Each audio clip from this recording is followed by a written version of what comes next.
Hello, everyone. How do you describe Jethro Tull? How do you define Jethro Tull? Well, here on Have You Heard today, we're going to try and attempt it, but I don't think it's really possible.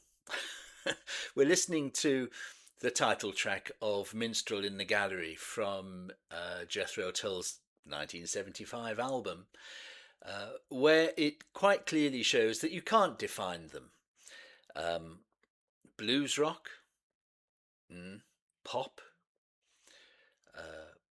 rock, progressive rock, folk rock, hard rock, heavy metal,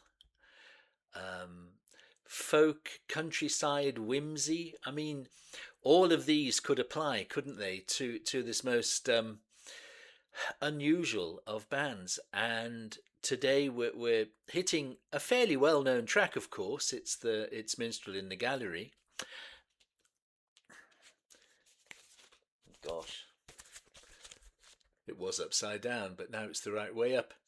The 1975 album, and we've done one track from this already. We've done One White Duck and the rest of the title, and it was very popular with our viewers.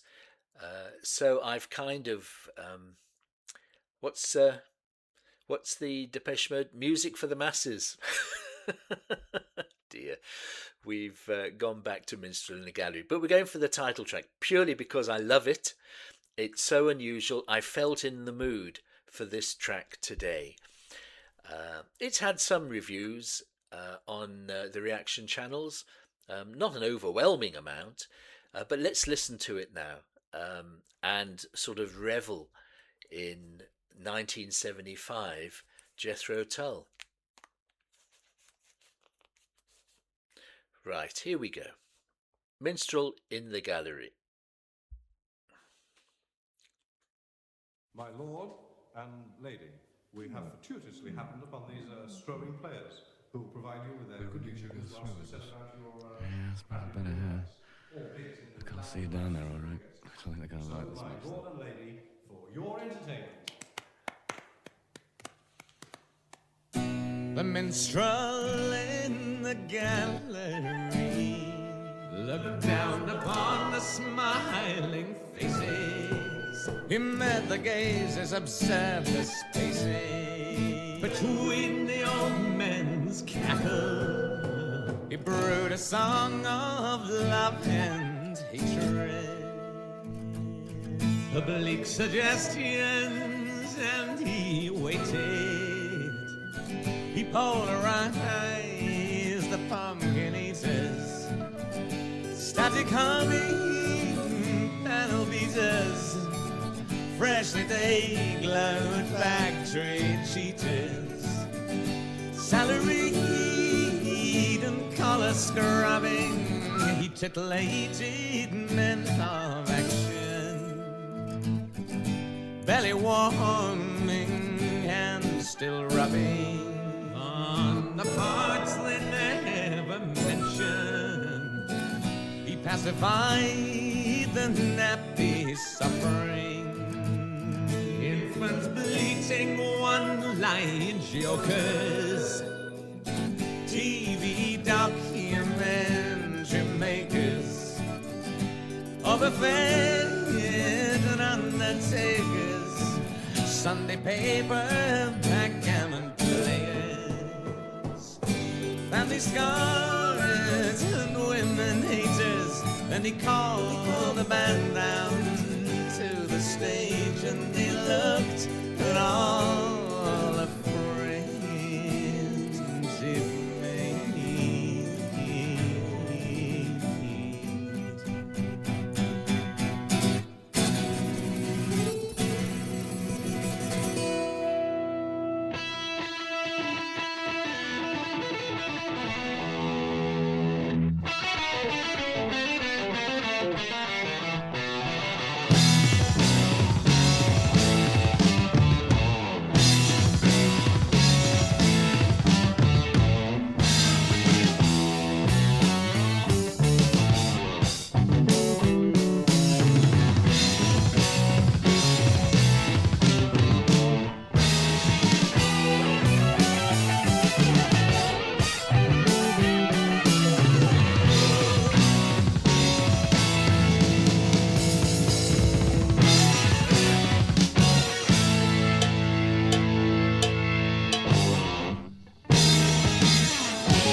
Gosh, I enjoyed that. um, Ian Anderson's got such a sense of humour. Although reading up about the recording of this particular album, the rest of the band said he took this so very, very seriously. But I mean, there's humour in this album from start to finish, isn't there? Those of you who know it will know it. But that beginning, and it's so clever because he's introducing these rambling minstrels to the lady and the lord, who are not particularly excited about the whole thing. Um, and then he plays as the minstrel himself to begin with, but then he introduces the rest of the minstrels, the rest of the band, and that's when Martin Barr comes in with this outrageously brilliant guitar solo, really, isn't it? But it's kind of like they were a covers band back in these particular times. I'm not going to embarrass myself by guessing which times these are, but it's way back. Because Martin plays kind of like the generic kind of riffs that everyone was playing at that time in 1975 and maybe a year or two prior. But he puts his own spin on everything. But those riffs that he plays is a collection of different ones, aren't there? And it could, I mean, they could come from a variety of top class hard rock bands. I always think of Deep Purple when I hear of this song, and particularly once they get into the main core of the song, and you're into that heavy, the heavy version of the Minstrel in the Gallery. I always think of Deep Purple. Whether that's fair or not, I don't know, but that's what I think of. But it just feels like here's a set of musicians come to play for the Lord and Lady, and they're kind of like a covers band that you would find in a bar or a hotel. Certainly back in South Africa in my days there were countless cover bands just playing the hits, and this feels like that's what this is. Absolutely tremendous. I was listening very closely to Jeffrey Hammond's bass. Okay, it goes along with the beat in the chorus, but in the verse, he's all over the show, playing really interesting stuff. And Barrymore Barlow on drums, love the cowbell. Uh, it's superb, and of course, John Evans organ. Uh, they can't be a progressive band, can they? Did Jethro Tull ever use a mellotron? Just putting that out there. Um, but it's organ and piano on this album, and it's great. And again, it feels John Lordish. But there you are. The guitar is great. Ian Anderson is. His lyrics are so clever. His voice is unique. Um, and what an introduction to an album.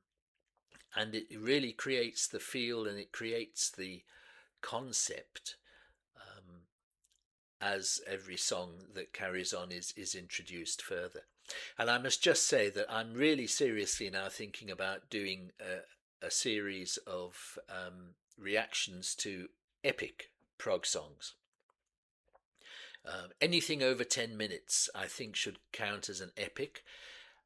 And I want to start having perhaps a weekly